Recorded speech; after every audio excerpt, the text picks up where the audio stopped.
안녕하세요. 저는 현재 서울에 살고 있고 결혼 1년 차가 된 신혼인 여자입니다.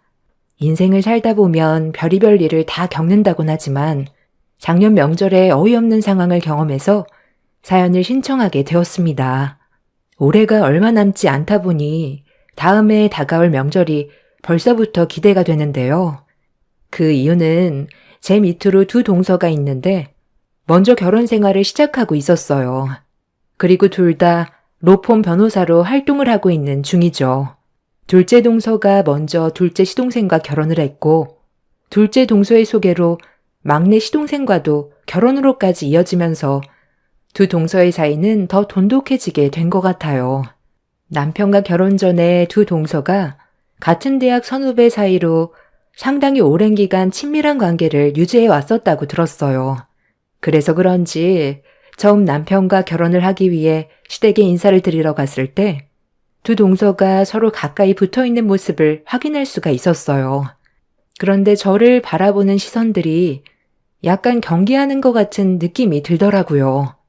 그런 눈빛들이 크게 신경이 쓰인 건 아니었는데 남편과 결혼을 하고 나서부터 두 동서의 행동들이 제 심기를 불편하게 만들었습니다. 서로 잘 지내면 좋겠지만 제가 시댁 집안의 큰 며느리로 들어오면서부터 두 동서들은 저에 대한 불만이 상당히 많았어요. 자신들이 그동안 만들어온 체계가 저로 인해 깨지게 되는 것처럼 느끼고 있는 듯 보였습니다. 두 동서들과 결혼 초부터 안 좋은 관계를 만들고 싶지 않아 최대한 친근하게 다가가려고 저 나름대로 노력을 했어요. 그런데 두 동서들과 친해지는 건 상당히 어려웠습니다. 일부러 대놓고 거리를 두면서 시댁에서 일상 대화하는 것 외엔 개인적인 말은 일절하지 않았어요.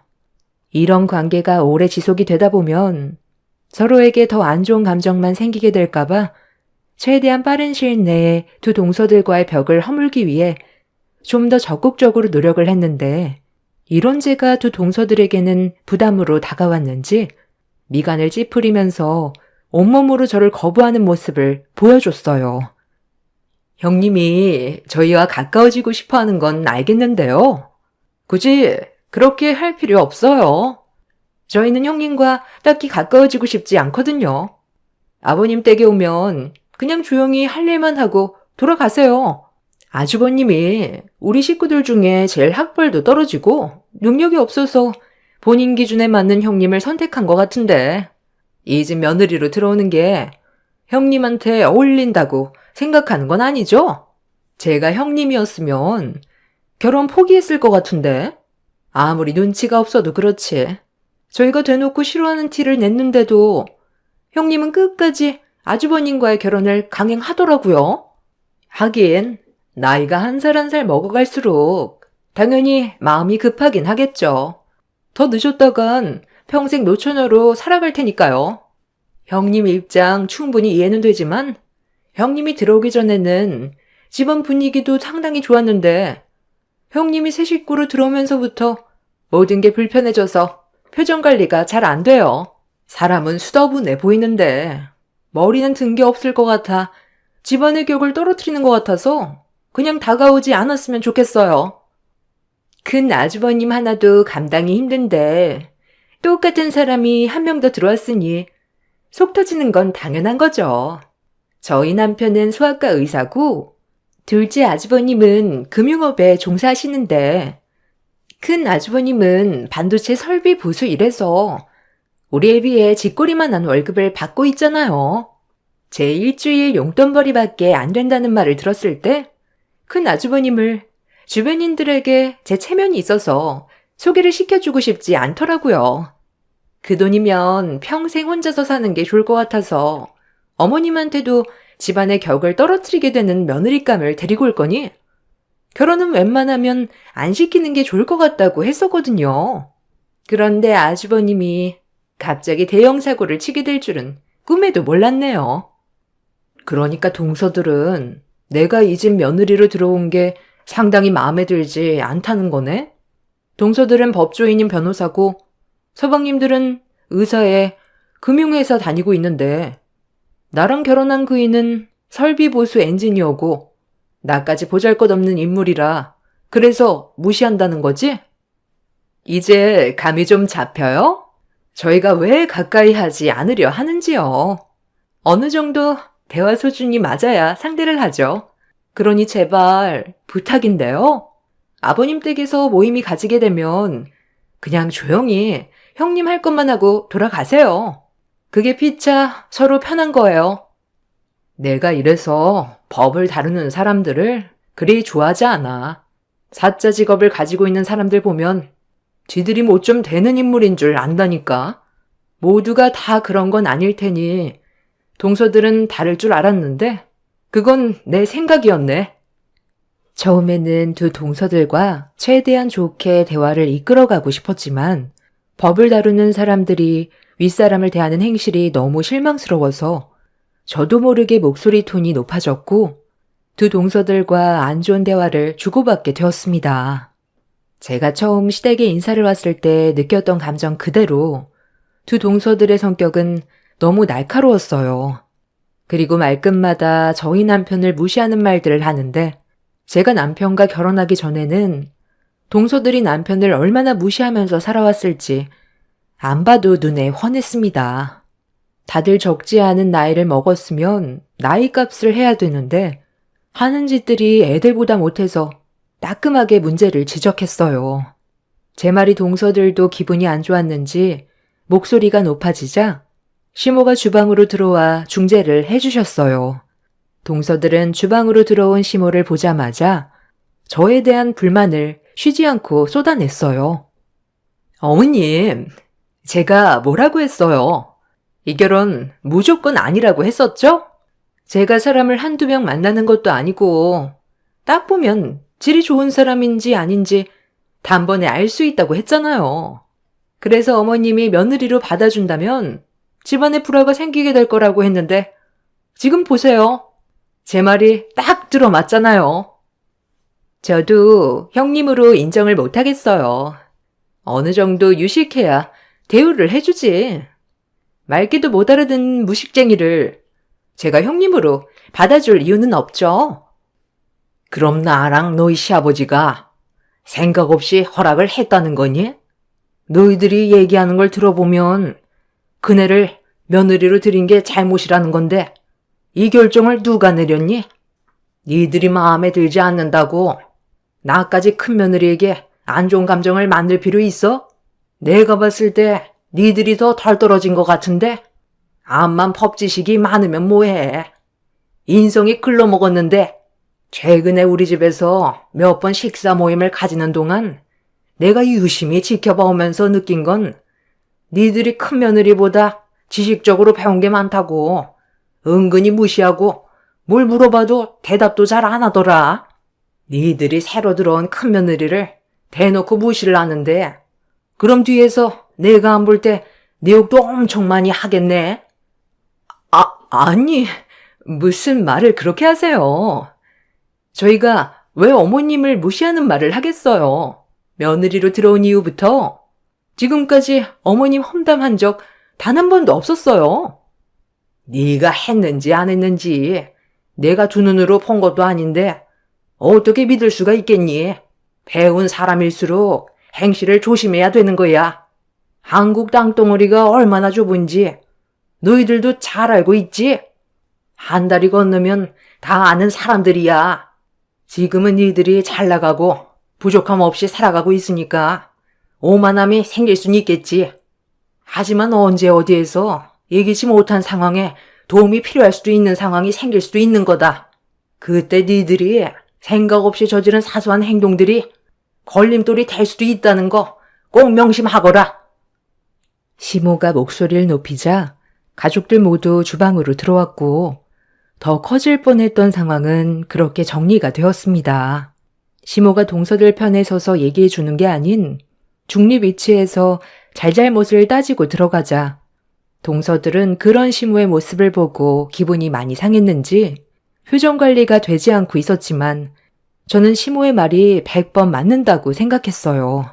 지금은 잘 나가는 듯 보여도 나중에 예기치 못한 상황에서 자신이 무시했던 사람에게 도움을 받게 되는 일이 있을 수도 있기 때문에 항상 겸손해야 된다는 걸 동서들에게 알려줬는데도 시모의 말에 불만만 가득했던 동서들은 그날 이후부터 시댁에 모임이 있을 때면 핑계를 대고 오지 않았어요.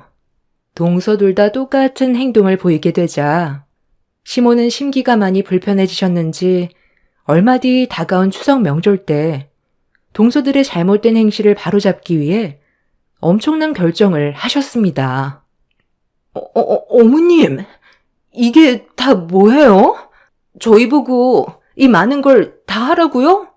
매번 명절 때마다 먹을 만큼만 했지 이러게까지 하진 않았었는데 무슨 이유라도 있는 거예요?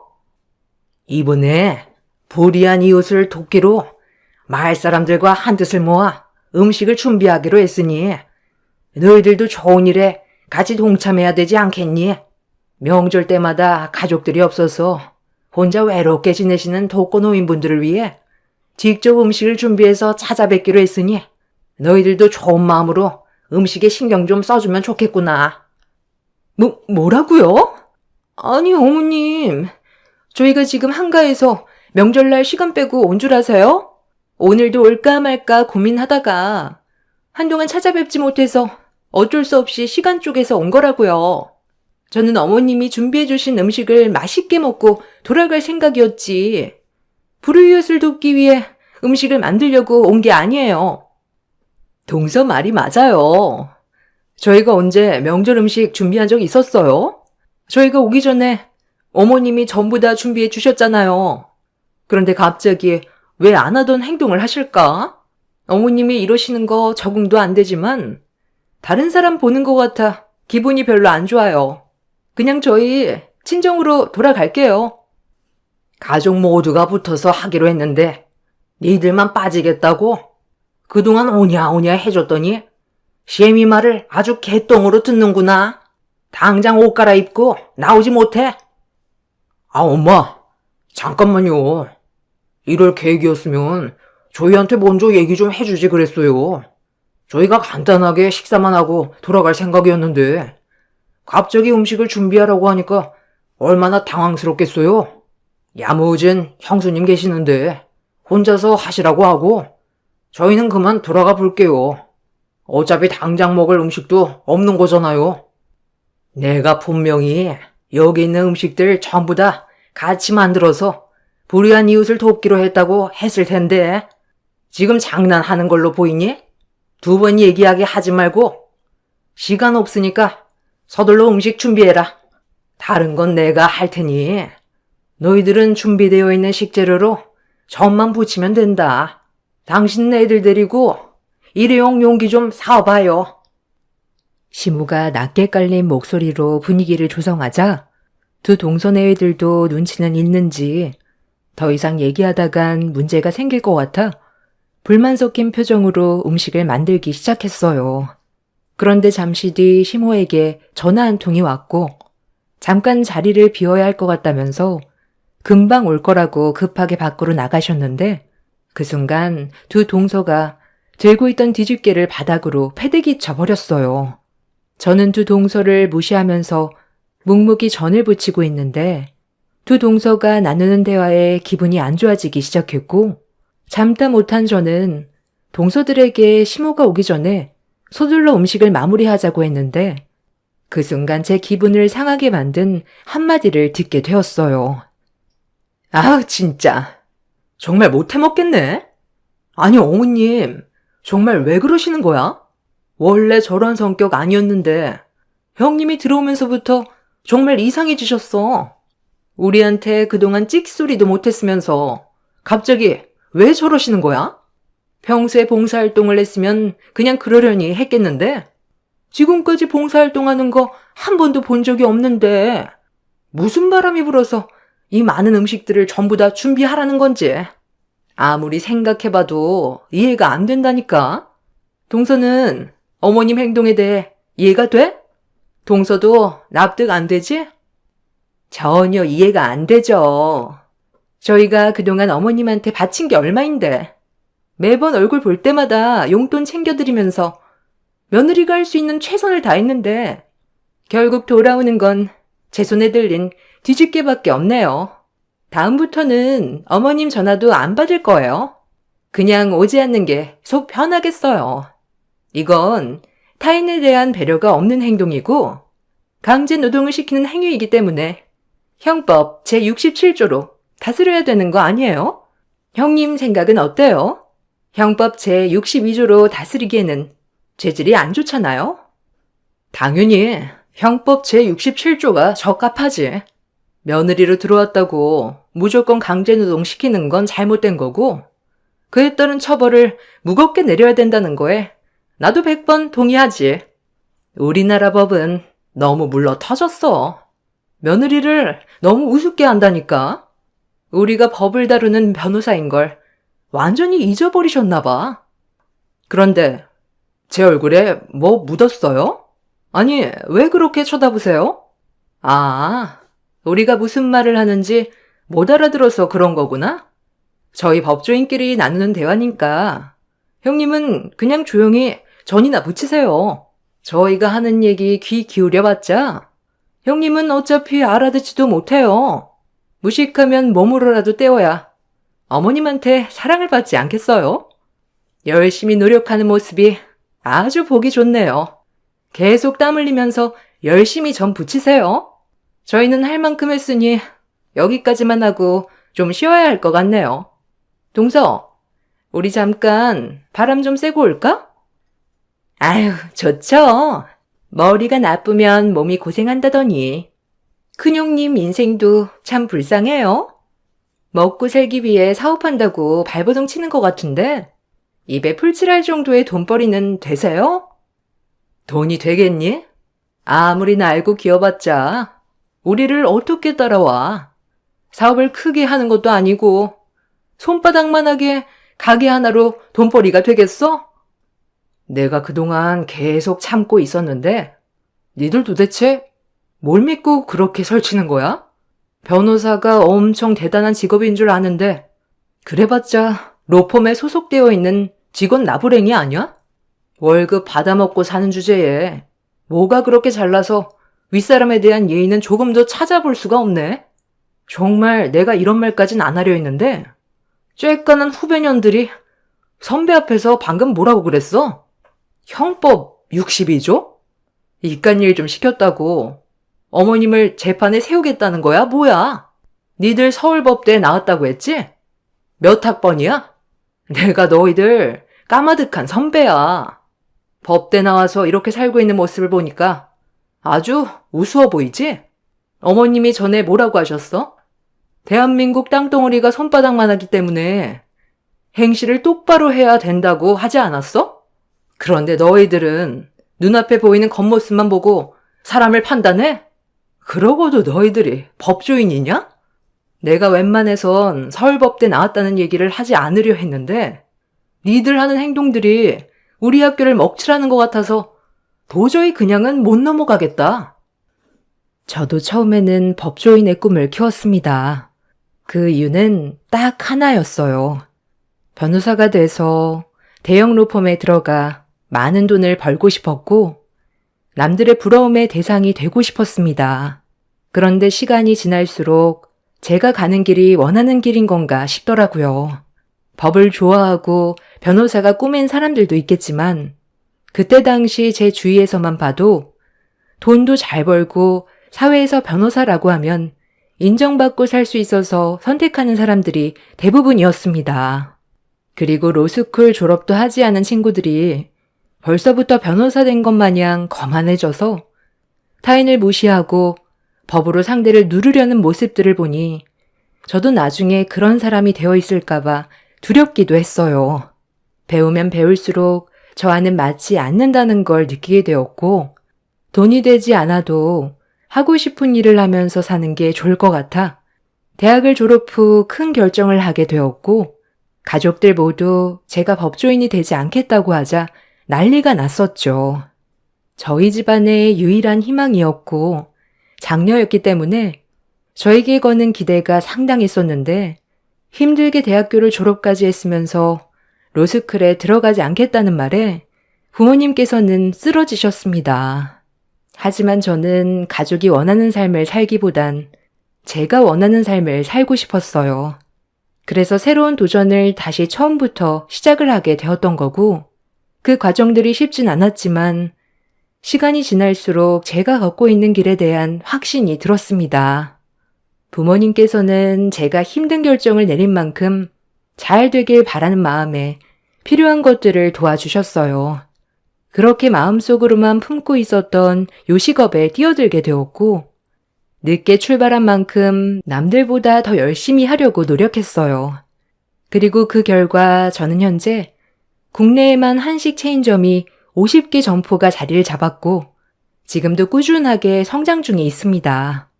해외에도 7개의 점포를 오픈한 상태입니다.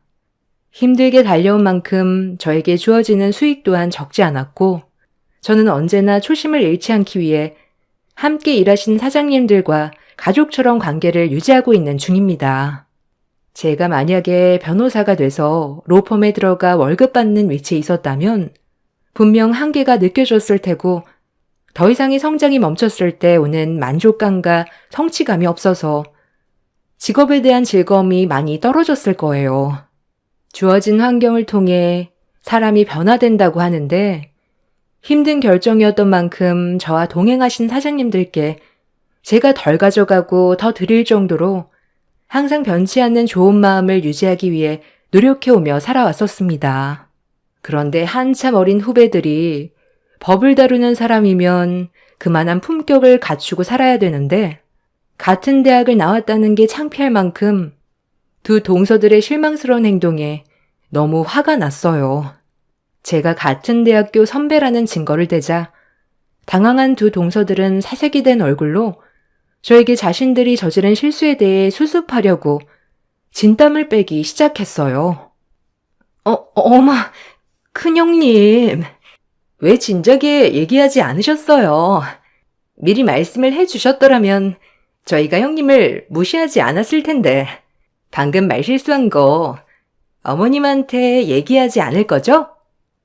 이건 형님 탓도 있는 거 아시죠?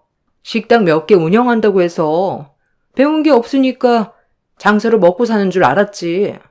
저희랑 같은 대학에 나왔다고 누가 생각이나 했겠어요? 내가 굳이 말을 할 필요 있나? 그리고 내가 동서들과 같은 대학에 나왔다고 얘기하면 나를 대하는 행실들이 전부 다 진심이었겠어? 분명 가식적인 부분들이 있었겠지. 나는 동서들과 진심으로 가족이 되고 싶었던 것뿐이야. 그런데 학교 후배인 니들이 보인 행동은 정말 선배로서 너무 실망스럽고 내가 다 부끄러울 정도였어. 상대방이 법에 대해서 모를 수도 있다고 쳐. 하지만 못 알아듣는다고 몇 조 몇 항 얘기하면서 상대방을 무시하는데 어떻게 법조인이라고 할 수가 있어? 어머님이 왜 우리한테 이런 일을 시키셨는지 생각은 해봤어? 왜 이렇게 많은 음식들을 만들라고 하신 것 같아? 좋은 일도 하고 우리 관계가 좋은 관계로 발전될 수 있게 많은 대화를 나누라고 자리를 마련해 주신 거 아니겠어? 지금 시간이 한참 지났는데도 가족들 전부 안 들어오고 있잖아. 우리가 충분히 대화를 풀어갈 수 있게 자리를 만들어준 건데, 방금 동서들은 어머님이 강제로 노동을 시켰다고 불만을 가지면서 형법 제67조에 대해 거론했지? 어머님이 전 좀 붙이라고 한 게 재판감이니? 아무리 불만이 있더라도 어떻게 어머님이 징역살이를 해야 된다는 말을 할 수가 있어? 자, 잠깐만. 너희들 정말 나한테 그런 말을 했던 거니? 좋은 일 좀 하고 서로 친목도 다질 겸 힘들게 자리 마련한 내가 징역살이를 해야 될 정도로 잘못을 한 거야? 어머님, 언제 오셨어요? 제가 다 설명할게요. 매번 어머님 댁에 와서 음식만 먹다가 갑자기 일을 시키니까 심통이 나서 투덜거린 거예요. 조금도 악한 감정이 들어간 건 아니었어요. 저희가 여기 있는 전 다 붙일 테니까 형님이랑 어머님은 들어가서 좀 쉬세요. 흥분 좀 가라앉으시고 쉬고 계세요. 아, 그리고 말 나온 김에 한마디 더 붙이자면 동서들이 다니고 있는 로펌에 내 대학 동문들이 꽤 많이 다니고 있거든? 며칠 전에도 전화 통화했었는데 그중 한 친구가 그 로펌 대표 아들과 곧 결혼하는 거 알지? 나랑 중학교 때부터 친구였어. 조만간 얼굴 좀 보고 얘기 좀 해야 되겠다. 동서들이 안과 밖이 많이 다른지 알고 싶어서. 동서들이 다니고 있는 로펌 회사에 제 동문이 로펌 대표 아들과 곧 결혼식을 올리기 위해 준비를 하고 있었어요. 나중에 결혼식장 가면 어차피 알게 될 거라 제 입으로 굳이 법대 나왔다는 말을 하고 싶지 않았었는데 두 동서들의 행실이 너무 안 좋아서 잘못된 버릇을 고쳐줘야 할 것 같아 어쩔 수 없이 제 입으로 말을 할 수밖에 없었습니다. 동서들은 뒤늦게 자신들의 행동에 대해 가족들에게 용서를 구했고 사람 쉽게 변하지 않는다는 거 잘 알고 있지만 일단 두고 보고 있는 중입니다. 그날 이후 두 동서들은 틱소리하지 못하고 시모가 시키는 일이면 적극적으로 움직이고 있어요. 그리고 깍듯하게 예의 바른 행동을 보이고 있습니다. 속으론 어떻게 생각하고 있는지 모르겠지만 두 동서들의 못된 버릇들을 계속 지켜만 봤다면 아마 집안은 풍비박산이 났을 수도 있을 거예요. 저는 옳은 결정을 내렸다고 생각합니다. 두 동서들과 앞으로 좋은 관계를 유지하면서 살고 싶지만 사람 다루는 일이 쉽지 않다는 거 알기 때문에 여러 가지로 걱정도 되긴 합니다. 상황상 속내를 숨기고 있는 것 같긴 한데 동서들보다 잘난 사람들이 많다는 걸 알려주고 싶어요. 사람은 죽을 때까지 배워야 한다잖아요. 제 사연을 들어주신 분들께서도 분명 주변에 소위 잘 나가는 직업군을 가지신 분들이 많이 계실 텐데 오만한 사람들과는 거리를 두셨으면 좋겠어요. 그 사람들과 가까이 해봤자 이득되는 것도 없고 오히려 상처받게 되는 일이 훨씬 더 많습니다. 제 사연 들어주신 분들 날씨가 많이 추워졌는데 건강 유의하시고 오늘 하루도 힘내시길 바랍니다. 감사합니다. 안녕하세요. 저는 경기도 고양시에 살고 있고 엄마가 된 지 1년 차가 된 30대 여자입니다. 하루가 다르게 무럭무럭 자라고 있는 잘생긴 아들의 모습을 눈앞에서 보고 있는데도 아직까지 실감이 나지 않고 있어요. 출산할 때의 고통은 벌써 잊어버린 지 오래고 제 뱃속에 있었던 아이가 맞는지 믿어지지가 않아 지금도 꿈을 꾸고 있는 것 같습니다. 이런 행복한 시간을 보내고 있는 제가 사연을 신청하게 된 이유는 제 아래로 동서 때문에 골치 썩을 일이 몇 개 있어서 고민 끝에 아이가 자고 있는 새벽 시간을 활용해 컴퓨터 앞에 앉았습니다. 몇 번이나 글을 썼다 지웠다 하면서 글을 써야 할지 말아야 할지 갈등을 한 건 동서가 여러분들께서 보시는 이 사연 채널의 애청자입니다.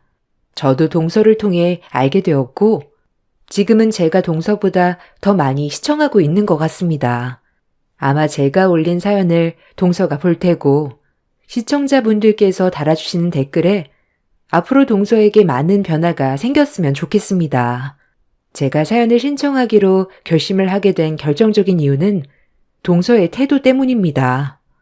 어느 정도 이해가 될 수 있을 만큼의 행동을 한다면 그냥 넘어갈 순 있겠지만 도가 지나칠 정도로 저를 상당히 불편하게 만들었어요.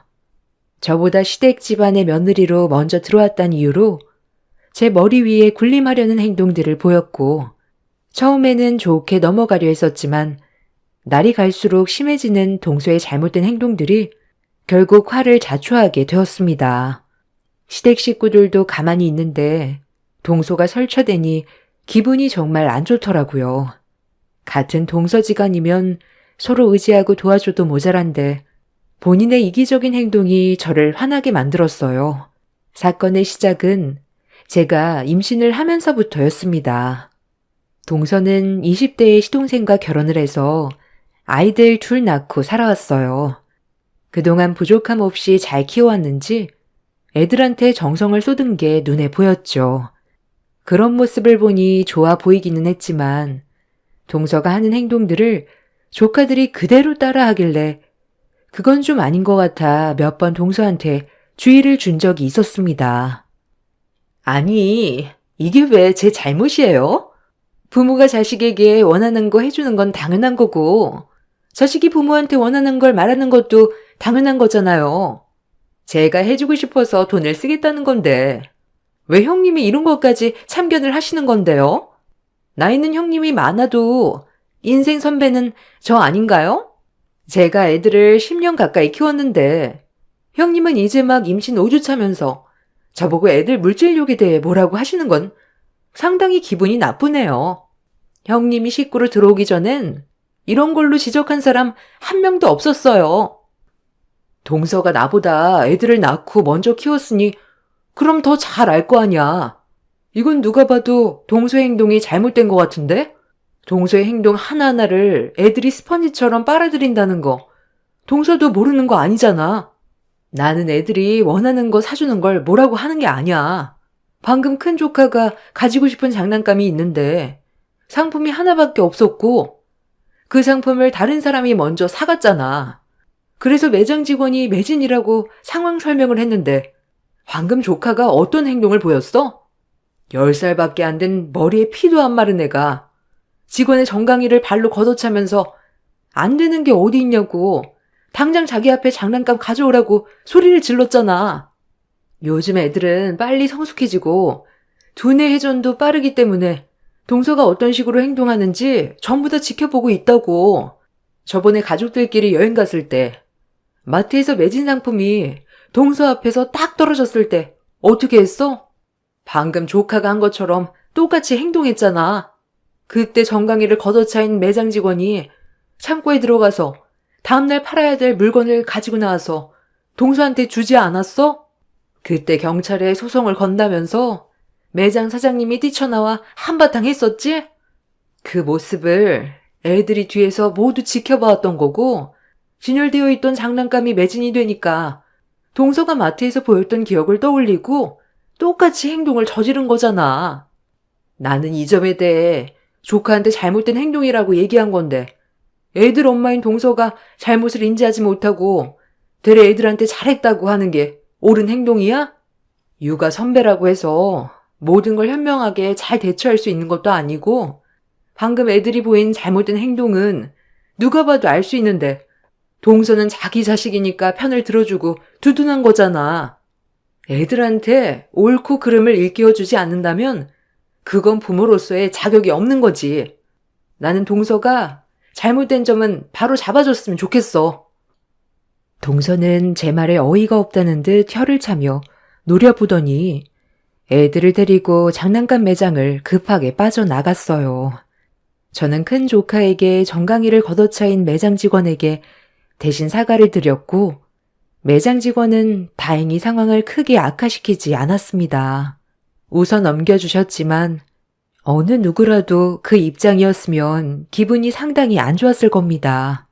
그때가 남편과 결혼한 지 2년차 되는 날이었는데 매번 동서의 개념 없는 행동을 지켜보고 있던 저는 기분이 별로 안 좋았어요. 시부모님한테는 찍소리도 못하면서 동서가 손님으로 대우받는 위치에 있을 때면 항상 심기가 불편할 정도로 일하는 직원들을 함부로 대했습니다. 이런 동서의 모습을 저만 문제 삼은 건 아니었어요. 가족들 모두 잘못된 행동에 대해 지적을 했었지만 동서의 성격이 쉽게 고쳐지는 건 아니었습니다. 그러다 보니 불안은 점점 커졌고 동서와도 거리를 두게 되더라고요. 동서랑 저희 집이 걸어서 5분 거리인데 처음에는 자주 만나 아침도 같이 먹고 카페에서 차도 마시면서 좋게 지내보려 했었지만 앞서 설명드렸던 동서의 행동이 점점 거리를 두게 만들었습니다.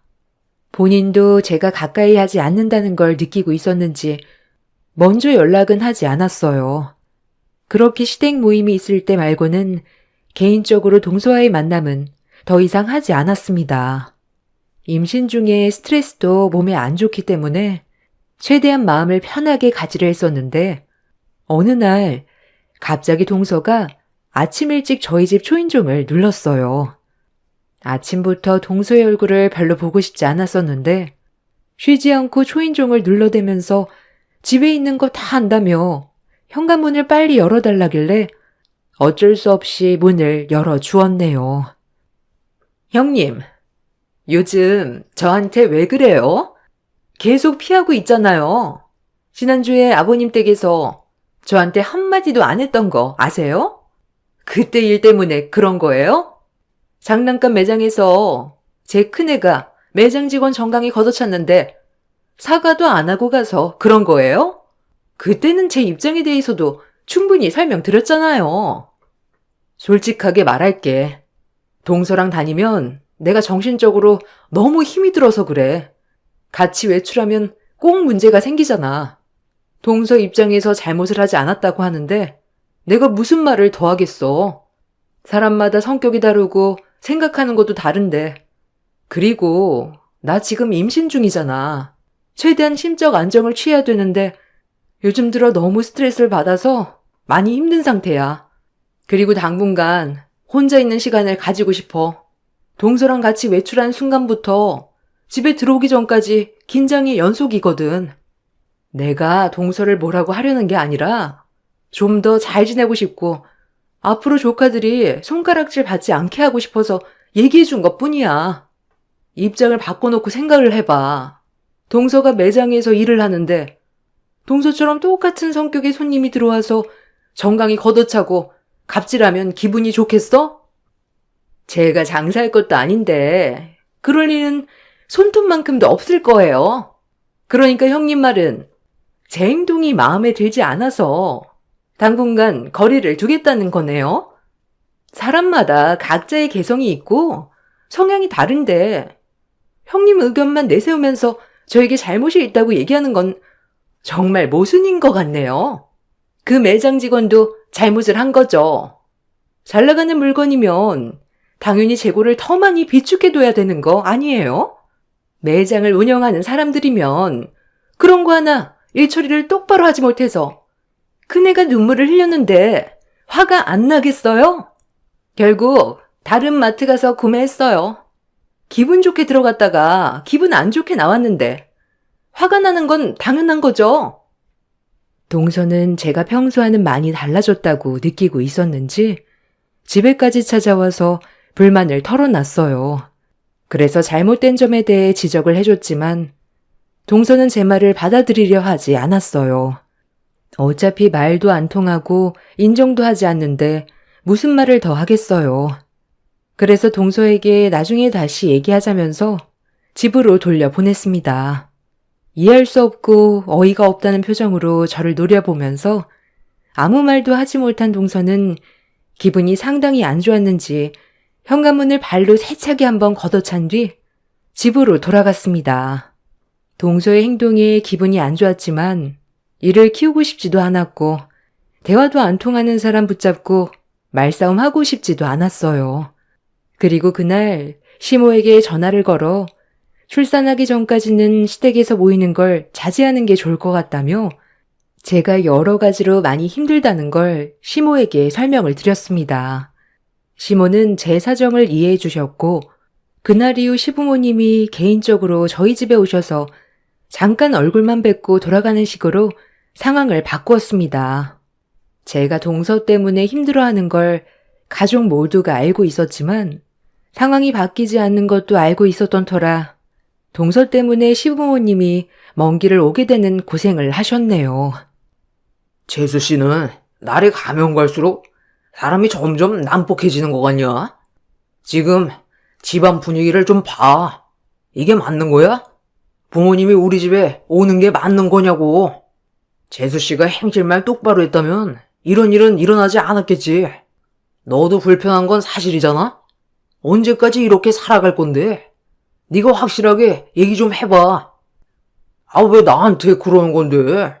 나도 몇 번이나 얘기를 해봤지만 고쳐지지 않는 걸 어떻게 하라는 거야. 그리고 우리는 지금까지 결혼 생활 해오면서 이런 걸로 문제가 된다고 생각해 본 적 없었는데 형수님이 너무 예민하게 받아들이니까 문제가 커지는 거잖아. 형이 결혼하기 전에 이런 말 나온 적 있었어? 그동안 없었잖아. 왜 이제 와서 내 와이프 행동에 대해 지적을 하는 건데? 형수님이 한 식구로 들어오고 나서부터 뭐만 하면 트집을 잡고 있잖아. 큰며느리가 새 식구로 들어오기 전에도 내가 몇 번 얘기를 했었다. 그런데 알겠다고만 하지 달라지는 건 크게 없어서 계속 얘기해봤자 기분만 상할 것 같아. 엄마도 더 이상 말을 하지 않았을 뿐이란다. 이 문제는 우리가 백날 얘기해봤자 달라지는 거 없고 네가 편을 들어주는 게 아니라 잘못된 행동에 대해 바로 잡아줘야 되는 거다. 그래야 서로 얼굴을 붉히지 않고 좋은 관계를 계속 유지해 나갈 텐데 작은 애는 무슨 말을 해도 듣는 둥 마는 둥 방귀로 흘려버리니 우리도 계속 얘기하는 게 힘 빠지게 되는 거야. 모두가 아니라고 하는데 계속 편을 들어준다고 관계가 좋아지겠니? 너도 충분히 느끼고 있잖아. 처음엔 동서의 편을 들어주던 시동생이 모두가 동서의 행동에 대해서 지적을 하기 시작하자 더는 아무런 대답도 하지 못했어요. 시동생 본인도 동서의 행동에 대해 문제가 있다고 생각을 하고 있는 듯 보였습니다. 그렇게 한참 동안 대화를 주고받은 뒤 시동생은 가족들의 부탁으로 동서의 문제점에 대해 해결을 하기로 결정을 내리게 되었어요. 저희는 최대한 좋은 관계로 만들어가고 싶었을 뿐이지 동서를 싫어하는 건 아니었어요. 한 가족으로서 서로가 조심하고 잘 지내면 그것만큼 좋은 건 없잖아요. 그래서 시동생에게 저희 입장에 대해 다시 얘기했고 집으로 돌아간 시동생이 좋은 소식을 들려주길 바라면서 시부모님과 한참 동안 대화를 이어나가고 있었는데 먼저 집으로 돌아간 시동생이 1시간쯤 시간이 흘렀을 때 다시 저희 집으로 돌아왔어요. 그리고 그 뒤를 동서도 따라왔죠. 저한테 불만이 있으면 이 사람한테 시키지 말고 저한테 직접 얘기하면 되잖아요.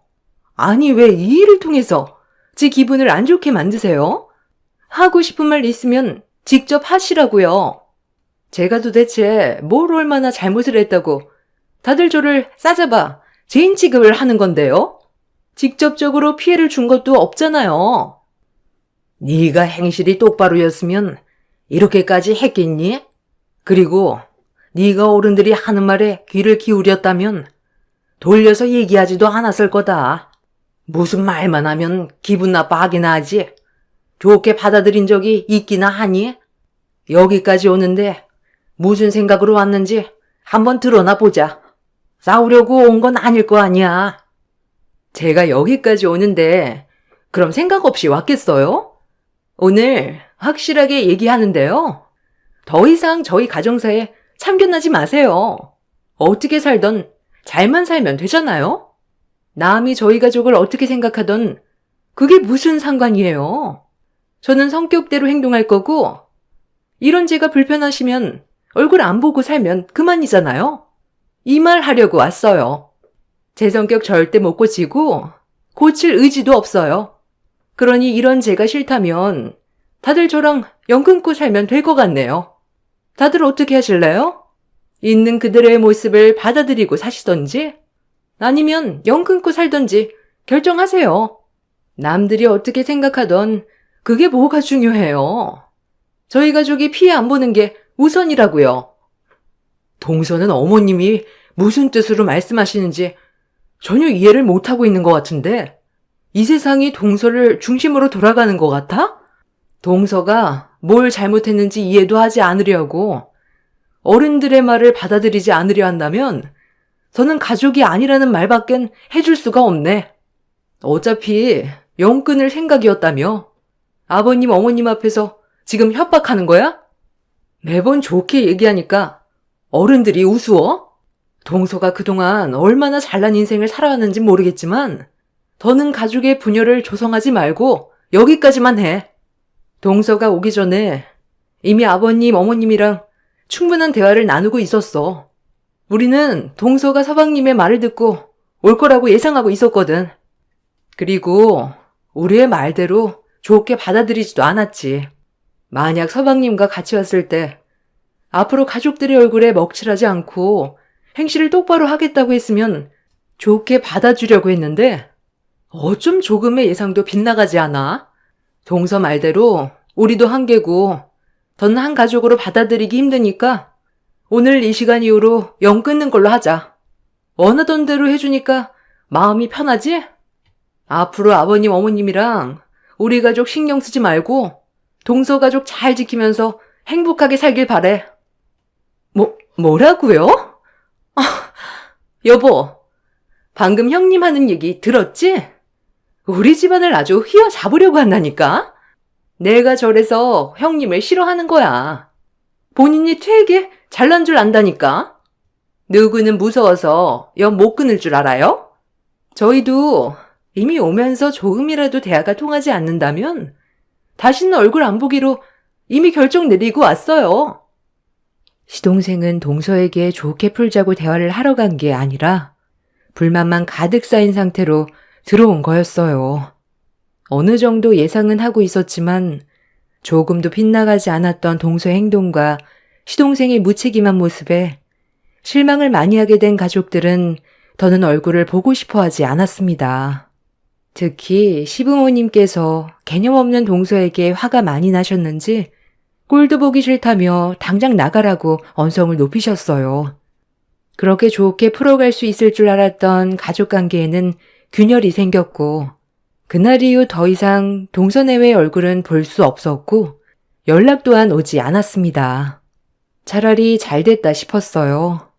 그동안 받았던 스트레스도 많았었고 임신 중이었기 때문에 차라리 동서가 제 앞에 나타나지 않는 게 심적으로 안정을 취할 수 있었으니까요. 그렇게 서로 연락을 하지 않고 지낸 지 어느덧 9개월이나 시간이 흘러버렸고 만삭이 되어 출산이 임박했을 때쯤 동서에게 갑자기 연락이 왔어요. 9개월 동안 단 한 번도 전화 한 통 없었고 집에서 5분 거리에 있는데도 얼굴도 마주친 적 없었는데 갑자기 전화가 왔길래 고민 끝에 동서의 전화를 받아보게 되었습니다.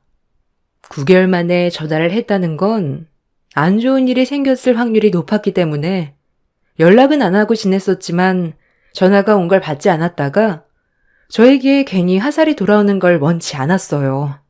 그렇게 오래간만에 동서와 통화를 하게 되었죠.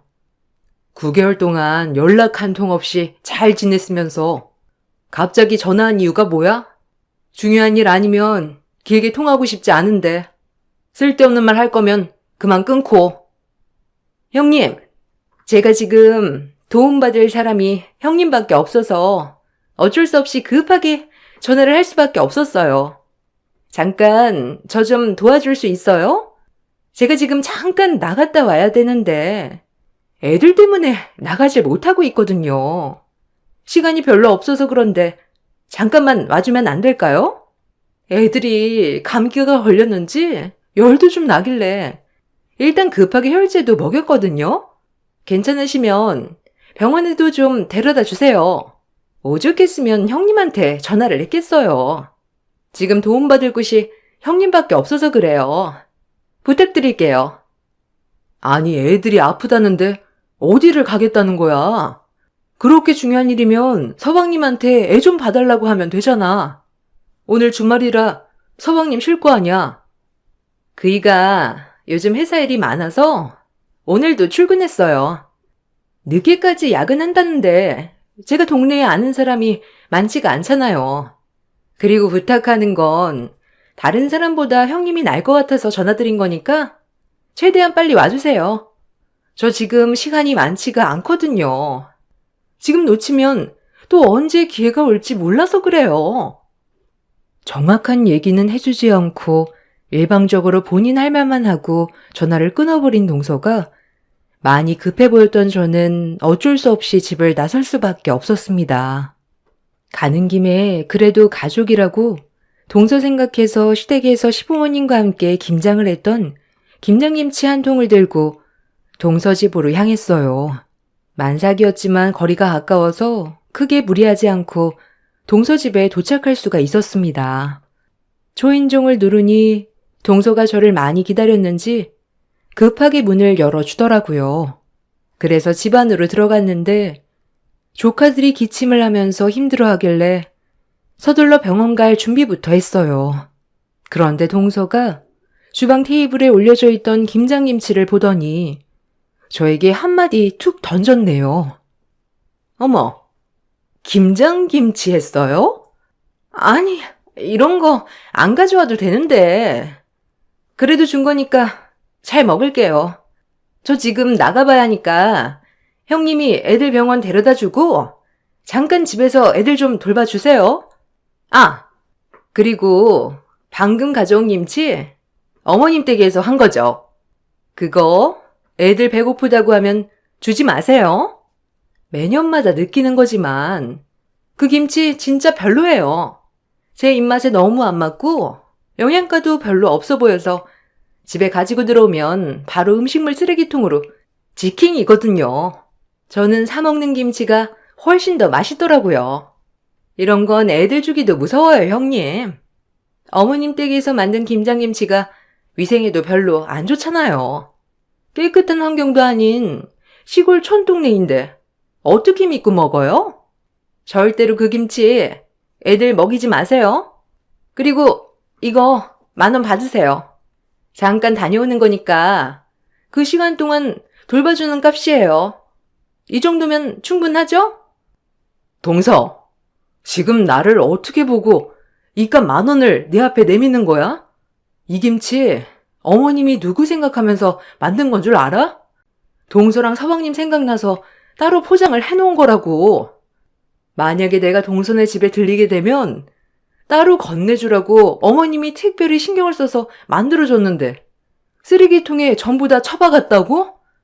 동서 정말 간이 배 밖으로 나왔구나. 9개월 동안 서로 연락 안 하면서 지낸 동안 그래도 꽤 후회하고 있을 줄 알았는데 전혀 아니네. 지금 어디 가는지 나한테 솔직하게 얘기해.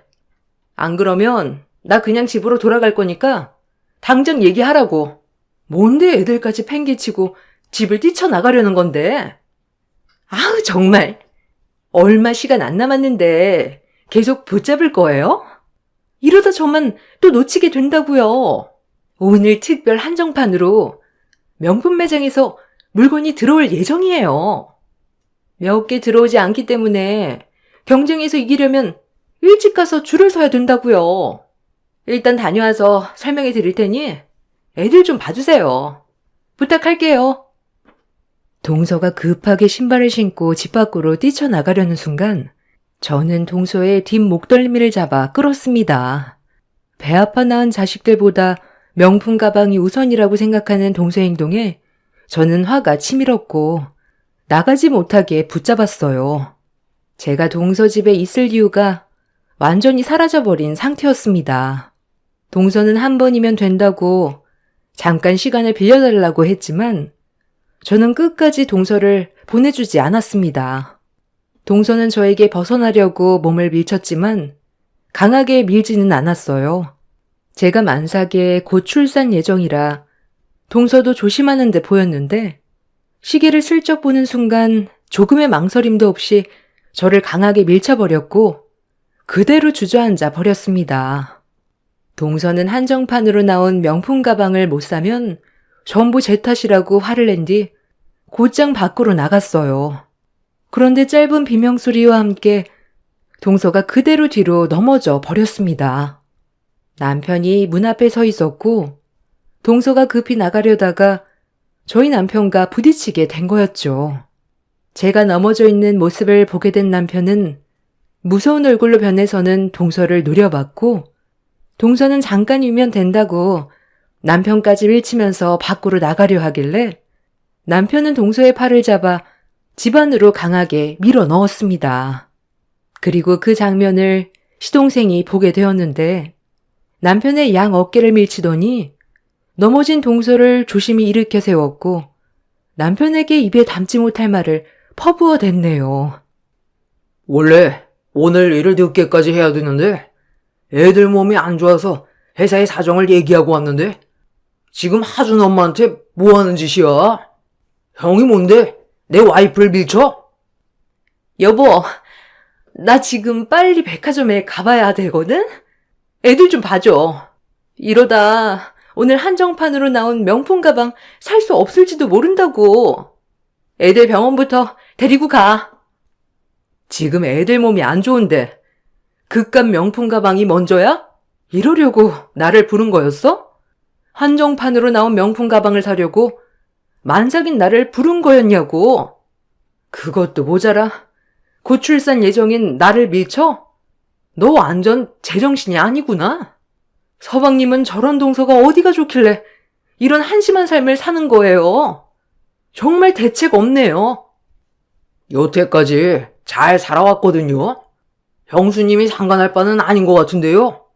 저번에도 이 문제에 대해 말하지 않았나요? 그만 나가주시죠. 너 지금 너희 형수한테 그게 무슨 말버릇이야?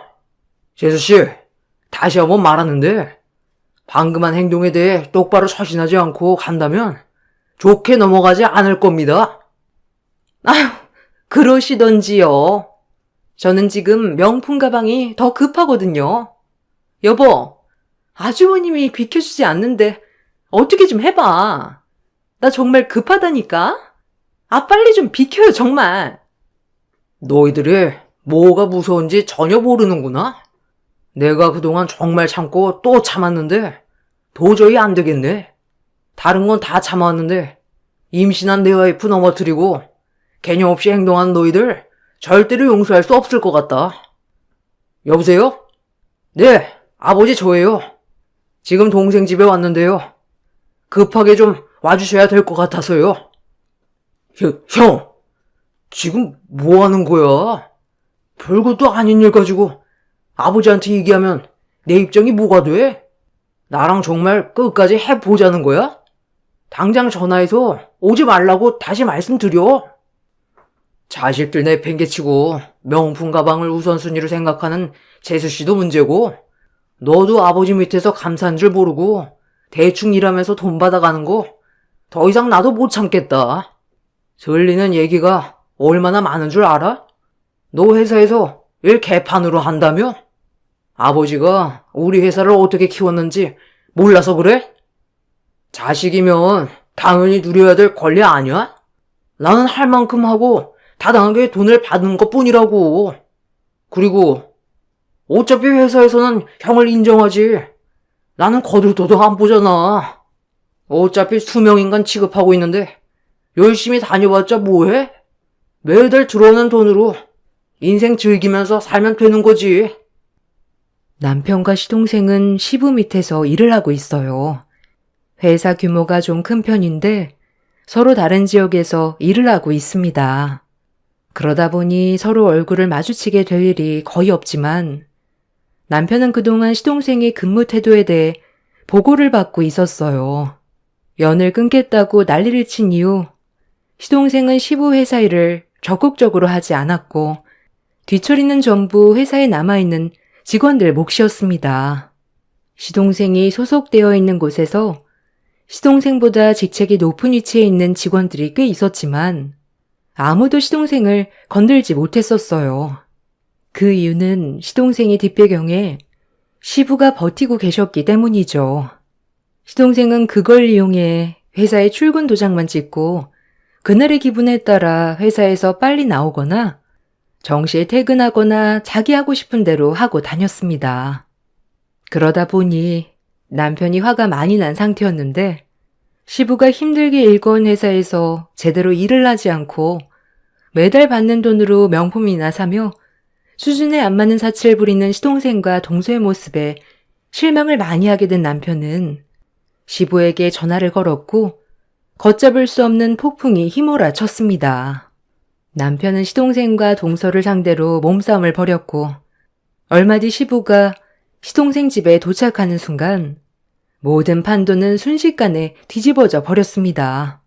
시부는 남편에게서 모든 상황들을 전달받게 되자 표정은 점점 어두워졌고 시부의 입에서 나온 한마디는 시동생의 퇴사철이었고 동서와 시동생은 사색이 된 얼굴로 말도 안 된다면서 인정할 수 없다고 시부에게 화를 냈습니다. 하지만 시부는 더 이상 아무 말도 하지 않은 채 집 밖으로 나가셨어요. 동서는 시부를 붙잡으려 했지만 남편이 중간에서 가로막자 동서가 자기의 앞길을 막았다고 남편의 얼굴에 손을 올렸습니다. 찰싹 소리가 집안에 울려 퍼지는 순간 저는 두 눈이 돌아버려 동서의 양뺨에 손을 올린 뒤 머리채를 잡아 사정없이 흔들어 젖혀 버렸습니다. 동서는 분노한 저를 당해내지 못하고 결국 저희 부부 앞에 무릎을 꿇게 되었네요. 동선의 집안이 잘난 것도 아니고 시동생을 만나서 그동안 사치를 즐겨놓고선 본인이 뭐라도 되는 것 마냥 행동하는 그런 모습들이 저희 가족은 더 이상 봐주고 싶지가 않았어요. 그날 이후 동서와 시동생은 시댁에 와서 대문 앞에 무릎 꿇고 손이 발이 되도록 빌었지만 가족들 모두 동서내외를 받아주지 않았습니다. 지금까지 살아오면서 감사한 줄 모르고 시부의 등 뒤에서 자기 잘난 맛에 산 동서내외는 1년이 지난 지금까지 받아주지 않고 있는 중입니다. 현재 시동생과 동서는 먹고 살기 위해 맞벌이를 하면서 입에 겨우 풀칠을 하고 있는 중이에요. 그동안의 사치에 밀려있는 카드값 때문에 생활고에 시달려 비싼 외제차까지 처분하고 좀 더 적은 평수로 이사까지 가게 되었네요. 시부와 남편은 1년 가지고는 절대로 정신 차리지 못할 거라며 최소 5년은 두고 봐야 한다고 동서내외를 묵묵히 지켜보고 있습니다. 주택 건설 사업을 하고 계신 시부가 여러 지역의 회사를 키우고 있는 중인 중요한 시점에 시동생이 묻히기만 행동에 마음의 상처를 많이 받으신 듯 합니다. 시동생과 동서가 하루빨리 정신 차리고 제발 인간답게 살았으면 좋겠습니다.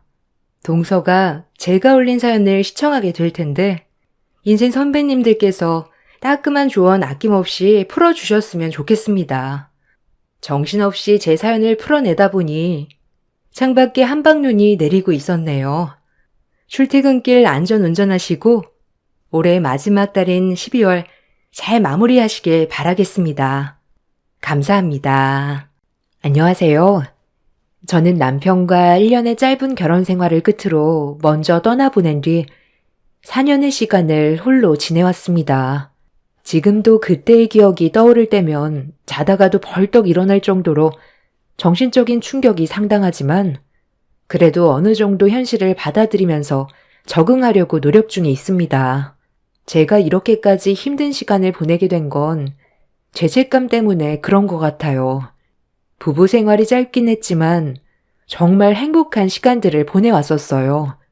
결혼 생활이 1년이지 연애 기간은 3년 정도로 적지 않은 시간을 함께 했었는데 어느 날 한 통의 전화를 받는 순간 제 삶은 한순간에 무너져 내렸습니다.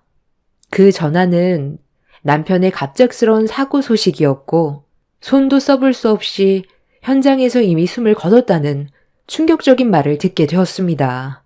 좀 전까지 서로 연락을 주고받았던 남편이 왜 떠나게 된 건지 이해가 되지 않았었는데 사고를 당하게 된 이유는 남편이 횡단보도 앞에서 신호를 기다리고 있던 도중 갑자기 차량 한 대가 중앙선을 침범해 속도를 제어하지 못한 채 미끄러지면서 남편과 충돌을 하게 되었고 반대편에 있던 벽에 머리를 부딪히게 되면서 뇌출혈로 인해 현장에서 그대로 떠나버리게 된 거였죠.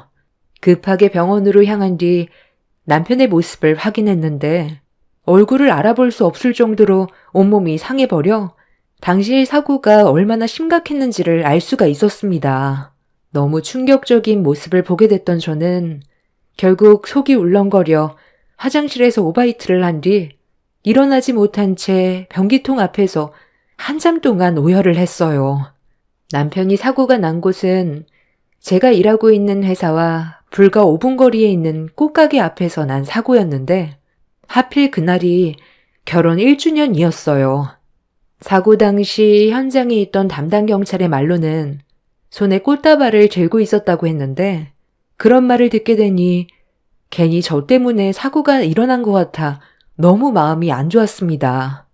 연애 때부터 제가 꽃을 좋아한다는 걸 알고 항상 얼굴을 볼 때마다 꽃다발을 선물해 줬었는데 결혼기념일 날 어김없이 꽃집을 들렸다가 이런 사고가 나서 뒤늦게 소식을 접하게 된 시댁 식구들은 저에 대한 원망을 쏟아냈어요. 제가 괜히 꽃을 좋아해서 사고가 난 거라며 남편 앞에서 오열하던 시모는 저에게 달려들어 머리채를 잡아 흔들어 버렸는데 미처 저항할 틈이 없었어요. 시모 말대로 남편이 저 때문에 사고로 떠난 것 같아 억장이 무너져 내렸습니다. 너 때문에 내 아들이 죽었어. 그깟 꽃이 뭐라고.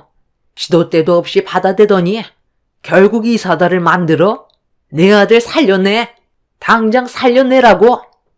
우리 그이도 암으로 떠난 지 얼마나 됐다고. 형님은 어머님한테 또 상처를 주고 싶은 거예요? 저랑 어머님은 아직 그이가 떠났다는 게 믿기지 않아서 우울증약까지 먹고 있는 거 알면서 결혼한 지 1년차 돼서 굳이 꽃을 받아야 돼요? 형님이 안 받아도 된다고 전화 한 통만 넣었어도 아주버님은 괜찮았겠죠. 내 말이 그 말이야. 작은 아들 암으로 떠나보낸 것도 아직까지 슬픔이 가시지 않았는데 평생 이애미 곁에 있겠다던 내 큰아들까지 고작 꽃 때문에 떠나게 될 거라고 누가 상상이나 했겠니? 이제 어떻게 할 거야? 우리 아들 당장 살려내지 못하면 오늘 이 자리에서 너 죽고 나 죽는 거다. 어머님, 저도 그이가 갑작스럽게 떠나서 너무 마음이 아파요. 다른 날도 아니고 결혼 후 처음 맞는 결혼기념일 날 이런 일이 생기게 될 거라곤 정말 몰랐다고요.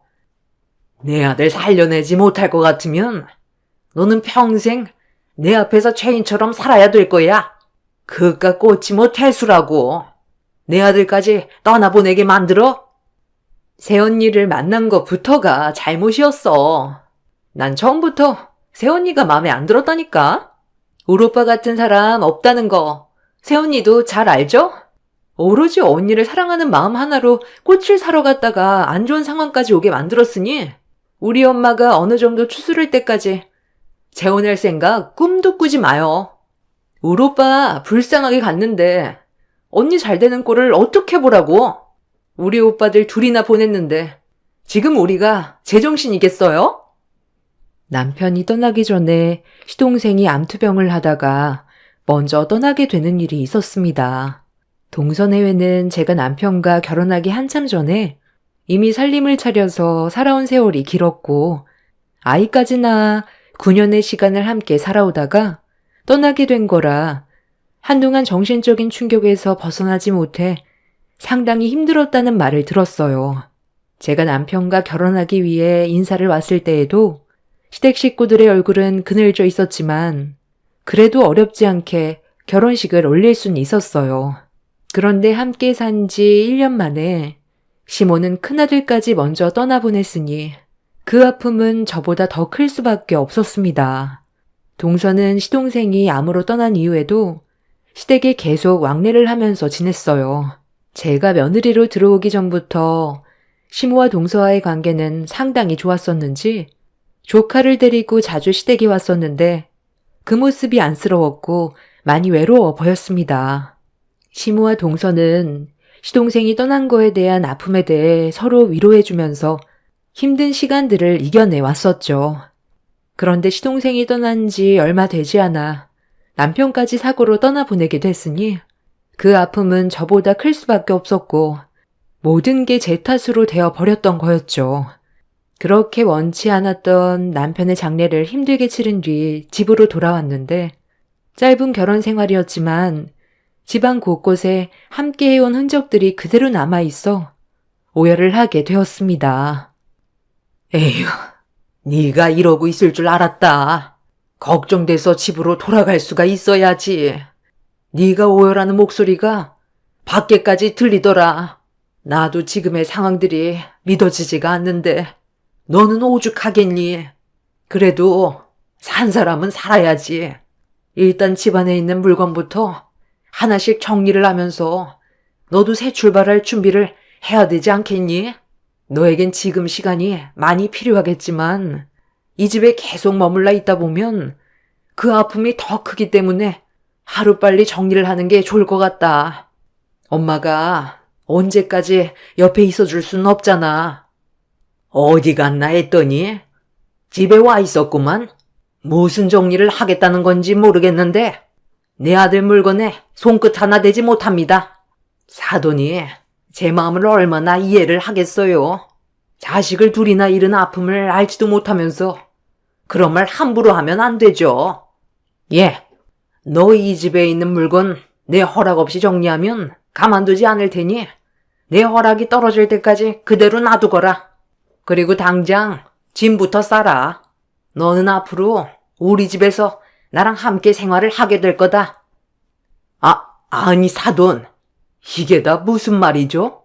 오서방을 잃은 아픔 때문에 집안의 물건을 정리할 마음의 준비가 되지 않았다는 건 어느 정도 이해하겠는데 제 딸이 왜 사돈집에 들어가서 살아야 하는데요? 장례식 때도 오서방이 사고로 죽은 게 제 딸 때문에 그런 거라고 계속 그 얘기만 하고 있는데 그 사고는 누구도 예측할 수 없었던 사고라고요. 내 딸이 꽃을 좋아했다는 이유로 잘못을 몰아가는 건 한참 잘못됐다는 걸 말씀드리는 겁니다. 지금 많이 힘드신 거 충분히 이해는 하겠지만 제 딸이 사위도 죽은 마당에 사돈댁에 들어가서 시집살이 하는 건 절대 용납할 수 없어요. 더 이상 감정 소비하고 싶지 않으니까 이만 돌아가세요. 애들 아버지가 어떻게 떠나는지 아세요? 어렸을 적에 계곡에서 놀다가 급격하게 물이 불어나서 가족 모두가 휩쓸린 적이 있었어요.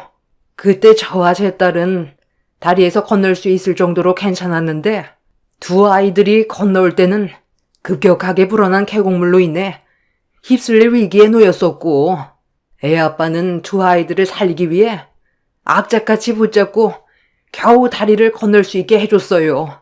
그런데 계곡물이 불어나면서 떠내려오던 큰 나무에 애들 아빠와 충돌이 일어나면서 다리를 미처 건너지 못한 채 떠내려가던 그 사람이 저에게 마지막으로 뭐라고 했는지 아세요? 다시 돌아올 테니까 애들만 신경 쓰라고 하더이다. 수영도 잘하던 사람이 분명 다시 돌아올 수 있다고 믿고 있었지만 그 사람은 끝내 차가운 모습으로 제 앞에 나타났고 그 사람의 죽음이 헛되지 않게 하기 위해 저 혼자 아이들을 악착같이 키우면서 지금까지 힘들게 살아왔는데 작은 녀석이야. 병에 걸려 어쩔 수 없이 떠나보낼 수밖에 없었다지만 제 큰아들은 충분히 사고를 예방할 수 있는 상황이었습니다. 며느리가 꽃만 안 좋아했어도 이런 사고는 일어나지 않았을 거라고요. 며느리가 꽃을 좋아한다고 하도 설쳐대서 이런 사태가 벌어진 건데 어떻게 다시 없다고 할 수 있어요? 먼저 떠난 애들 아버지에게 내 피 같은 자식을 평생 지켜주겠다고 약속해서 잘 지켜오고 있었는데 며느리가 제 아들과 결혼을 하겠다고 내 집에 인사 오면서부터 집안의 악재가 끊이지 않았어요. 며느리 때문에 내 아들 황망하게 보냈으니 내 아들 대신 평생 옆에서 수발 들어야 하지 않겠어요? 그래야 제가 이 원통함을 보상받을 수 있을 것 같습니다. 엄마와 시모는 언성이 높아졌고 분위기는 좀처럼 가라앉지 않길래 제가 중간에서 두 분을 말리려 했지만 제정신이 아닌 시모를 감당하기에는 쉽지 않았습니다. 그렇게 저희 집에서 한바탕 난리가 나고 엄마와 시모의 감정이 격해지게 되자 저도 더 이상 어떻게 해야 할지 모르겠더라고요. 시모가 힘든 만큼 저 또한 남편을 떠나보낸 아픔을 똑같이 겪고 있는 걸 알면서 집안을 난장판으로 만들어 놓는 시모의 막 나가는 행동이 저를 더욱더 미치게 만들었습니다. 엄마, 이제 그만해. 동네 시끄럽다고 경찰들까지 왔잖아. 차라리 집안에 일이 있을 때 새언니를 부르던지 하면 되죠. 이러다 더 큰 사고라도 나면 어쩌려고 그래요. 엄마, 일단 지금은 진정부터 해야 될 것 같으니까 저랑 먼저 집으로 들어가시고 어느 정도 마음을 추스렀을 때 다시 얘기해요. 새언니, 우리 엄마가 부르면 당분간은 와줄 수 있죠? 언니는 이해해줘야지. 서로가 힘든 상황인데 안 그래요? 어머니, 일단 오늘은 들어가시고 제가 나중에 연락드릴게요. 저도 지금의 현실을 받아들이기가 너무 힘들어요. 저 때문에 그이 떠나보냈다고 자꾸 하시는데 꼴 보기 싫은 제 얼굴 왜 자꾸 보려 하시는데요? 그이 떠났으니 저는 이 집안 며느리 아니에요, 저. 내 아들 잡아먹고도 뻔뻔하게 그런 말이 나와? 안 싸돈 이렇게 안 받는데 상당히 이기적이시네요. 정말 실망입니다. 경찰들이 중재하면서 상황이 겨우 정리가 될 수 있었고 그제야 턱까지 막혀있던 숨을 내실 수가 있었습니다. 엄마는 더 이상 시댁에 갈 필요 없다면서 자식도 없는데 오서방이 떠났으니 더는 엮이지 않아도 된다고 했지만 한편으론 마음이 불편했어요. 그렇게 모두가 떠난 뒤 겨우 혼자만의 시간을 가질 수 있었고 너무 지쳐있던 나머지 그대로 침대에 쓰러져 버렸습니다. 남편이 사고로 떠난 건 정말 마음이 아팠지만 산 사람은 살아야 했어요. 저희 엄마한테 제가 슬퍼하고 있는 모습을 계속해서 보여드리는 것도 싫었기 때문에 최대한 감정 조절하면서 남편과 함께했던 물건들을 정리하기 시작했죠. 시모는 허락 없이 건들지 말라고 했지만 제가 살기 위해서는 어쩔 수 없었습니다. 그렇게 며칠의 시간을 걸쳐 남편의 모든 물건들을 정리한 뒤에 어느 정도 마음도 추스르면서 현실을 받아들이고 있을 때 시모에게 연락이 오게 되었습니다. 어느 정도 예상은 하고 있었지만 일단 확실하게 끝내려고 시댁으로 향했어요. 시모의 의중이 정확히 파악이 안 됐고 저도 해야 될 말들이 있었던 터라 갈 수밖에 없는 상황이었죠. 돌려서 말하고 싶지도 않다. 앞으로 어떻게 할 거니? 어느 정도 생각의 정리가 됐으면 답을 줘야지. 내 말대로 이번 주 내로 짐 싸서 들어와라. 어머님, 저는 여기까지만 하고 싶어요. 지금 당장 새 출발을 하겠다는 게 아니라 어머님 댁에서 같이 지낸다면 제가 버티지 못할 것 같아서 그래요. 그렇다고 무조건 어머님과의 관계를 끊어내겠다는 건 아니니 그만 억지 부리세요. 제가 필요해서 부르시면 당분간은 올 테니까 그만 하시라고요. 너 지금 나랑 말장난 하자는 거니? 얼마 전에 그 난리를 쳤을 때 뭐라고 그랬어? 좋게 말할 때 짐 싸서 들어오라고 했을 텐데 내 말을 무시하는 거야? 어머님, 제가 뭐라고 그랬어요? 좋게 얘기해선 안 된다고 했죠? 형님이야 아쉬울 게 뭐가 있겠어요? 애도 없겠다. 연 끊어버리면 그만인데 굳이 이 집과 엮일 필요가 없다고 생각하겠죠. 말로는 전화하면 언제든 온다고 하는데 사람이 살다 보면 상황은 언제든 달라질 수가 있는 건데 형님 말을 어떻게 100% 믿을 수가 있겠어요. 어머님, 지금 형님 들어오라고 하지 않으면 지금 살던 집 처분하고 새 인생 살아간다니까요. 아주버님 떠나보내고 혼자 살겠다고 지금 이러는 거잖아요. 저는 제 아들이 있고 결혼할 생각이 전혀 없어서 지금까지 어머님 얼굴 뵈러 오는데 형님은 굳이 이 집에 올 이유가 없잖아요. 늦은 나이에 아주버님과 결혼해서 애도 없고 며느리 생활한 지 1년밖에 안 됐으니 무슨 미련이 남아 있겠어요. 잠깐 슬퍼하는 척하고 다른 남자 만나겠죠. 동서는 무슨 말을 그렇게 해? 그 사람 떠나보낸 지 얼마 되지도 않았는데 나도 힘든 건 마찬가지야. 그리고 나도 지금의 감정 상태로 누군가를 만나서 다시 새 출발하고 싶은 마음도 없어. 그 사람 살아있을 때도 합가하지 않았는데 무슨 이유로 서로 살 부대끼면서 미련하게 같이 살아. 그러니 이 문제에 대해서 더 이상 나쁜 쪽으로 몰아가지 마. 동서가 일방적으로 어머님 부추기면서 안 좋게 얘기하는 건 잘못된 거 아니야?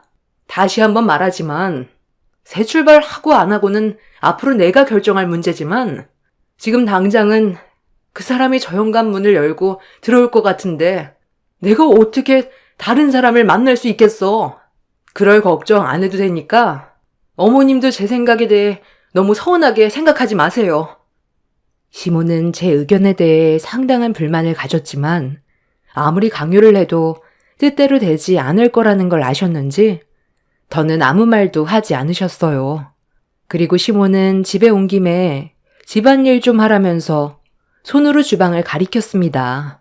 한참 대화를 이어가느라 어느덧 저녁이 되어 있던 터라 서둘러 동서와 함께 저녁 먹을 준비를 하게 되었고 그날 이후 저는 두 아들을 잃은 시모가 맘에 걸려서 가끔 시댁과 왕래를 했어요. 한가하면 잡생각이 나지만 정신없이 바쁜 생활을 하다 보면 저도 모르게 아무 생각도 없이 일에 집중을 할 수가 있어서 가끔 주말에는 시댁에서 시간을 보냈어요.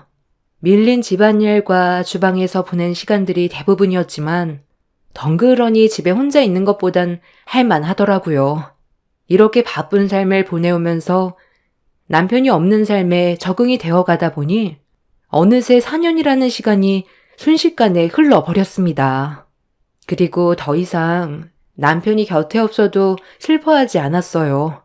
4년 전만 해도 죽을 것 같아 하루에도 수십 번씩 눈물이 쏟아져 나왔었는데 그런 과정들을 이겨내오면서 살다 보니 저도 정신이 강해졌는지 슬퍼하는 단계는 이제 지나가 버리게 되었죠. 시모 또한 저처럼 현재의 삶을 받아들이고 지인분들과 여행도 다니면서 과거의 아픔을 어느 정도 잊은 듯 보였습니다. 동서는 예전이나 현재나 항상 한결같은 성격으로 저를 대했어요. 동서의 말투에 상처도 많이 받긴 했지만 굳이 얼굴을 붉히면서 싸우고 싶지도 않았습니다. 동서의 직업이 변호사라 항상 바쁜데 아이까지 돌봐야 해서 매일 쫓기는 삶을 살아야 했어요. 그런 모습을 볼 때 저보다 일에 치여서 여건이 안 좋아 보였죠. 직업이 아무리 좋아도 개인적인 시간을 내지 못하니 체력적으로 많이 힘들 것 같았습니다. 주말에도 거의 쉴 수 있는 시간이 안 나서 항상 조카를 시댁에 맡기고 일을 해왔어요. 가끔 주말에 갔을 때 시모가 애 좀 봐달라는 말에 조카 시간을 보낸 적이 몇 번 있었는데 동화책 읽어주는 걸 좋아해서 동서가 새벽까지 일을 했다는 시모의 말에 제가 대신 조카를 돌봐주고 있었습니다. 조카가 가지고 온 동화책이 몇 권 안 됐었는데 영어로 되어 있어서 서툴지만 그래도 최선을 다해 읽어줬어요. 그렇게 저 나름대로 열심히 하고 있었는데 동서가 잠에서 깼는지 방문을 열고 밖으로 나왔습니다. 그리고 제가 영어 동화책을 읽어주는 모습을 빤히 쳐다보던 동서는 갑자기 웃으면서 자기 애한테 배워야 맞는 거 아니냐며 영어 발음이 너무 이상하다고 깔깔대며 웃음을 멈추지 않았습니다. 그 말을 들었을 때 존심이 확 상했지만 조카 앞이라서 최대한 참고 있었죠. 그리고 옆에서 시모가 한술 더 뜨며 저에 대한 불만들을 거들면서 분위기를 안 좋게 만들었어요. 얘가 몸 쓰는 것 말고 할 줄 아는 게 뭐가 있겠니? 너보다 우리 손자가 훨씬 발음이 좋구만. 이런 애를 며느리로 들였으니 내 큰아들이 얼마나 답답했겠어? 너는 내 아들이 같이 살아준 것만도 감사하게 생각해야 된다는 거 알지? 내 아들 아니었으면 너는 평생 혼자서 살아왔을 건데 그런 경험을 시켜줬는데도 얘는 날이 가면 갈수록 하는 짓이 점점 마음에 안 든다니까. 몇 년 지났다고 벌써 살만해진 거냐? 요즘 얼굴까지 핀 걸 보면 끼니는 거르지 않고 사나 봐. 나는 아직까지도 내 아들만 떠올리면 눈앞에 안 보일 정도로 눈물이 마르지 않는데 네가 이런 감정을 어떻게 알겠어? 고작 결혼 생활 1년 했으니 내 아들에 대한 그리움도 금세 사그라들었겠지. 요즘 내가 불러도 일이 바쁘다는 핑계로 잘 오지도 않고 길면 석 달에 한 번 올 때도 있는데 이건 그때랑 약속이 너무 틀리지 않니? 예전에 네가 나한테 뭐라고 그랬어? 부르면 무조건 달려온다면서. 그런데 요즘엔 왜 도통 오질 않는 건데? 우리 아들 손자가 남자라서 그런지 나 혼자 감당하는 게 얼마나 힘든 줄 알아? 나도 나이를 먹을 만큼 먹어서 여기저기 아픈 곳이 한두 군데도 아닌데 그냥 들어와서 같이 살자니까 그게 어렵니? 그래요, 형님. 어차피 저처럼 결혼 안 할 건데 굳이 떨어져서 살아야 돼요? 먼저 떠나간 아주버님을 봐서라도 형님이 어머님 곁을 지켜드려야죠. 왜 이렇게 말귀를 못 알아들어요?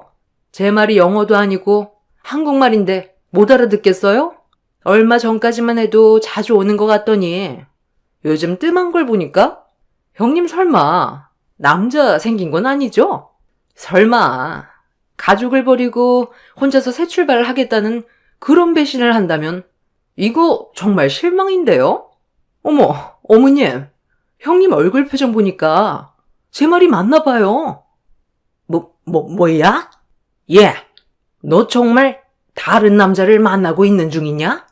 내가 이렇게 두 눈을 부릅뜨고 있는데 어떻게 다른 남자를 만날 수가 있어? 빨리 대답 못해? 네, 저 남자 생겼어요. 아직 정식으로 만나는 건 아니지만 그 사람과 결혼을 하기 전에 잠깐 알고 지냈던 사이예요.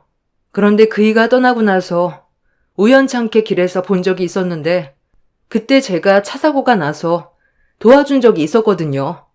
그래서 가끔 연락하면서 지내고 있다가 최근 들어 저에게 직접적으로 마음을 표현해서 약간 거리를 두고 있었지만 먼저 떠난 그 사람처럼 세심하고 많은 걸 챙겨줄 정도로 정말 좋은 사람이라 조금씩 마음이 열리고 있는 중이에요. 뭐라고? 그러니까 네가 지금 내 아들을 떨쳐버리고 다른 남자로 갈아타겠다는 거잖아. 그래서 요즘 연락도 뜸해졌고 자주 오지 않았던 거구만. 너 이거 배신인 거 알지? 정말 배신이죠. 나도 어머님과의 의리를 지키고 있는데 자기 먼저 살 길 찾아 떠나겠다는 거잖아요. 평생 함께하기로 해놓고 정말 너무하시네. 너무한 건 어머님이랑 동서지. 나를 이 집안의 가족으로 생각하긴 한 거야? 말로만 가족이지. 나를 이 집안에서 일해주는 파출부로 여기지 않았어? 항상 전화만 하면 하는 얘기가 뭐야?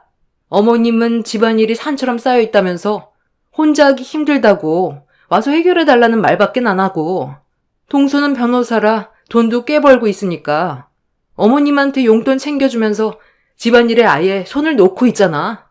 내가 일을 하는 걸 당연시하게 생각하면서 무슨 가족이야. 내가 만나고 있는 그 사람한테 가면 집안일 해야 될 사람이 없으니까 이렇게 난리치는 거 아니야? 아가씨야, 이미 따로 살림 차려서 어머님 댁에서 한참 먼 곳에 자리를 잡았으니 아가씨 대신 신경 써줄 사람이 필요해서 지금까지 붙잡아 일시켜 먹었으면 이 정도로 만족하셔야죠. 제 말이 틀렸어요? 저는 할 만큼 했다고 생각해요. 지금 그 사람과의 만남을 이어가지 않는다 해도 어차피 오늘까지만 제 할 도리 끝내고 돌아가려 했어요. 저도 그동안 죄책감에 시달려서 정신적으로 너무 힘들었지만 이제는 털어버리고 새 출발할 생각이에요. 저희 부모님도 생각을 해야죠. 그러니 더 이상 저 붙잡지 마세요. 저는 최선을 다했습니다. 여보세요? 벌써 도착했다고요? 저 이제 그만 나가려고요. 할 말 다 끝났어요. 짐 챙겨서 나갈 테니 5분만 기다려줘요. 괜찮아요. 별일 없을 거예요. 와, 형님. 보기보다 남자 밝히나 봐요. 아주버님 살아있을 때 설마 몰래 바람 피던 건 아니죠? 아니, 이렇게 빨리 새 출발한다니까 의심이 들었어요. 우리랑 이렇게 연을 끊어내겠다는 거예요? 나는 그래도 형님을 가족처럼 여기고 편하게 생각했는데 그게 아니었던 거네요? 절대로 못 나간다. 네가 내 아들을 보내놓고 다른 남자를 만난다고 하면 내가 잘 살라고 응원해 줄 줄 알았니? 절대로 못 나가니까 나갈 생각이면 나를 밟고 가라. 시모와 동서는 현관문을 막아서면서 저를 나가지 못하게 몸을 밀쳤어요. 그동안 시모가 힘든 일들을 부탁해도 도와줬던 건 먼저 떠난 남편에 대한 미안함 때문에 시모의 곁에 잠깐 머물러 있었던 거지 어느 정도 시간이 흐르면 떠날 생각을 가지고 있었습니다. 만나고 있는 남자가 없었어도 그렇게 할 생각이었죠. 그리고 날이 가면 갈수록 저를 더 막대하는 시모 때문에 더 이상 견디는 게 힘들었어요. 한계치에 도달했고 지인들과 여행도 다니는 모습을 보면 다시 기운을 차린 것 같아 제 할 도리는 다 했다고 판단하게 된 거였죠. 그런데 시모는 저를 더 부려먹고 싶었는지 집 밖으로 나가지 못하게 저를 밀치길래 그런 시모 행동을 무시하면서 밖으로 나가려 하자 시모가 저에게 배신자라며 머리채를 잡아 사정없이 흔들었고 저도 모르게 비명을 지르게 되었어요. 시모는 저를 절대로 용서치 않겠다고 온 힘을 다해 제 머리를 쥐어뜯었어요. 동서 또한 시모를 거들어 제 머리를 휘어잡길래 아무리 생각해도 이건 아닌 것 같아 저 또한 시모와 동서의 머리채를 잡아 뒹굴어 버렸습니다. 동네가 떠나갈 정도로 상황이 심각해지자 밖에서 난리 나는 소리를 들었는지 그 사람이 초인종을 누르자 저를 뿌리친 동서가 자리에서 힘겹게 일어나더니 인터폰을 확인했고 그 순간 비명을 질렀습니다. 그리고 급하게 현관문을 열어버렸어요. 어머, 대표님? 아니, 여긴 어떻게 오신 거예요? 설마 저 형님이랑 만나고 계신 건 아니죠? 대표님이 뭐가 부족해서 저런 저급한 여자랑 만남을 가지냐고요. 제가 그동안 대표님 눈에 들려고 얼마나 많은 노력을 기울였는데 왜 하필 많고 많은 여자들 중에 저 사람이냐고요. 저는 둘의 관계 인정할 수 없어요. 뭐야? 너희 회사 대표 되시는 분이라고? 법률사무소 대표라는 거야? 그런데 가만히 있어봐라. 네가 지금 하는 그 말은 뭐니? 대표님 눈에 들어가기 위해 노력했다고? 그래요. 제가 마음에 품고 있는 분이었다고요. 그런데 저는 애가 있으니까 미처 다가가지 못해서 고백을 할 수가 없었던 것 뿐이지 기회를 보고 있었다고요. 윤변이랑 혜란 씨가 서로 동서지간이었던 거야? 아니 어떻게 이런 일이? 그리고 나는 지금 윤변이 한 마리 더 놀라운데? 그런 느낌을 전혀 받지 못했거든. 그리고 나는 이 사람에게 구애한 지 벌써 4년째야. 앞으로도 내 마음 변함없을 거고 결혼까지 생각하고 있어. 그러니 윤변의 마음은 정리해줬으면 좋겠는데? 동서는 예상치 못한 상황에 충격을 받았는지 그 자리에 주저앉았는데 시모가 동서에게 다른 남자를 좋아하고 있었냐면서 계속 추궁하면서 물어봤어요. 그러자 동서가 고개를 끄덕이며 그동안 많이 힘들었다고 속마음을 털어내자 시모는 동서의 머리채를 잡더니 자기를 버릴 작정이냐고 또다시 난리를 피웠습니다.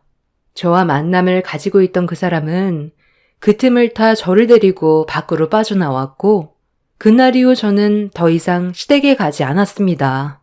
현재 만나고 있는 그 사람과 새 출발을 하기 위해 한 단계씩 밟아 나가고 있는 중입니다. 동서는 저와 법률사무소 대표와 만나고 있다는 사실을 알게 되면서 사직서를 제출했고 동서 또한 더 이상 시댁에 가지를 않았어요. 시모는 저에게 다시 돌아오라면서 저밖에 없다곤 했지만 이미 저는 마음을 정리한 상태입니다. 더 이상 시모의 뒤치작거리를 하면서 인생을 허비하고 싶지가 않았어요. 시모는 갑작스럽게 변화된 환경에 개거품을 물며 앞으론 저에게 잘하겠다고 지금까지 애걸복걸하고 있는 중입니다. 왜 이렇게 전 며느리들에게 집착하는지 모르겠어요. 먼저 떠나보낸 전 남편도 제 선택에 대해 존중해 줄 거라 생각합니다. 힘든 시간들을 이겨내온 만큼 앞으론 꽃길이 펼쳐지길 간절히 소망할 뿐입니다. 제 사연 들어주셔서 감사합니다.